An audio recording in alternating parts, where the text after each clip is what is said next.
Yes, sir. You know what it is. Cypher Sounds and Rosenberg. Okay, we are doing it very special this week for Notorious. We're talking to all kinds of players in both the film and in Biggie's life, and there probably couldn't be a bigger player in Biggie's life than his mother, Voletta Wallace, who's with us right now. Good morning. Thank you so much for joining me. Thanks for having me. Okay, well let's start out and let me ask you about the film. Is it hard? Is it hard? I know you've been tied into it. You know, you've been an integral part of it for a while. But just sitting there and watching your son's story, does it ever just get hard to watch? Now it's not.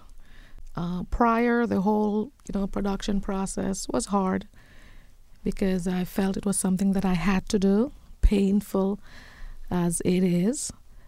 But I have a lot of friends, a lot of people around that made it very easy. And that was my producer there, Wayne Barrow. Good job, Wayne. Thank you. Kudos to you. Who are you closest with from your son's world? From at least both his personal world that we may not know about and his music world that people we may know about. Who are you closest with to this day? To this day, I'm very close to his children, my grandchildren, Tiana and Christopher Jordan, CJ, and of course to Wayne. And Mark. Those are my, as far as Christopher's peoples, I'm closer to them. What's your relationship like with your daughter-in-law or your daughter? You mean Faith? Your grandmother's, your grandchildren's mother. Faith and I have a wonderful relationship. So far, it hasn't been severed yet. Florence, Tiana's mom, Jan. I think we have a very comfortable relationship. That's on my part. If you want to ask her, then you're going to have to talk to her. Okay, that's fair enough. And what about Puff? How often do you talk to Puffy? I spoke to him last Thursday. Day after the premiere? No, well, Wednesday. Wednesday, day of the premiere. Okay.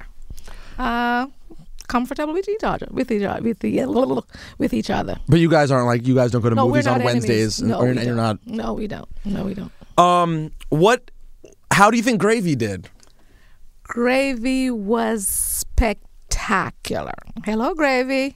He really was good? He was good. We had, we talked to 50 Grand, and he said that he really felt that Gravy... Did a point come for you when seeing him didn't always put a lump in your throat? You know what I mean? When you're flipping past MTV or BET and you see him, where it ever became normal? It will never be normal. For me, personally, when I see things like that, I tried very hard to focus on the happy times that we've spent together, conversations we've had together. I thought of him, moving around, of him with a smile on his face, as him being a comedic character.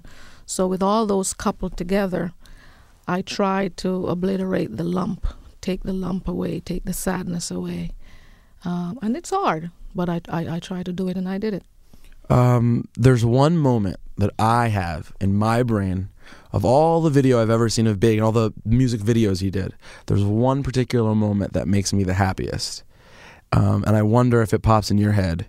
Which one is that? It's the only time I've ever seen him smile like a child in the Hypnotize video. In the Hypnotize video. Everyone was talking about that. I remember one of his attorneys called and said, "Guess what? Have you seen the video?" I was crying the first time I saw that video. I was crying. The video didn't come out until after. After. The single had been out on the radio, but the video hadn't come out yet, right? I saw the video, and what was sad for me is when he was murdered, he wasn't walking around. So it was the first time I saw him walk. He was always in a wheelchair for those months. So when I saw the video with him, limping with his crutch, and then I saw the smile, that genuine, that beautiful smile. I booed the whole time. Yeah, that was I remember my friends, we all even felt it. And these are a bunch of white kids in suburban Maryland who never met your son, and everyone's like, oh man, look at Biggie smile like that. It was just crazy.